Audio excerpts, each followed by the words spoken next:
വേറെയും കുറേ വിഭാഗങ്ങളെ പരിചയപ്പെടുത്തിയിട്ടുണ്ട് അഷ്റഫുൽ ഖൽഖ് സ്വല്ലല്ലാഹു അലൈഹി വസല്ലം. ആ പറഞ്ഞ എണ്ണത്തിൽ ഇല്ലാത്ത ഒന്നാണ് വാസിലുർ റഹീം. കുടുംബബന്ധം പുലർത്തുന്നവന് അർശിന്റെ തണൽ ഓഫർ ചെയ്തിട്ടുണ്ട്.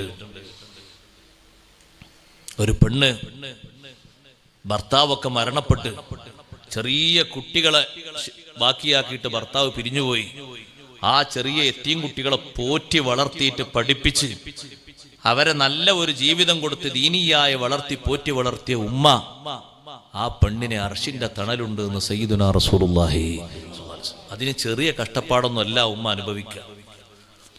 ബാപ്പ ഇല്ലാത്ത ആ റോളും കൂടി ഉമ്മ കൈകാര്യം ചെയ്യണ്ടേ. ഉമ്മാന്റെ സ്വന്തമായിട്ടുള്ള ചില കൈകാര്യങ്ങളുണ്ട്, അതിന്റെ പുറമെ ബാപ്പാന്റെ സ്ഥാനം കൂടി ഉമ്മ വഹിക്കണം. ചെറിയ കഷ്ടപ്പാടൊന്നും പോരാ. ആ കഷ്ടപ്പെട്ട് പോറ്റി വളർത്തിയ ആ പെണ്ണിന് അർശിന്റെ തണലുണ്ട്.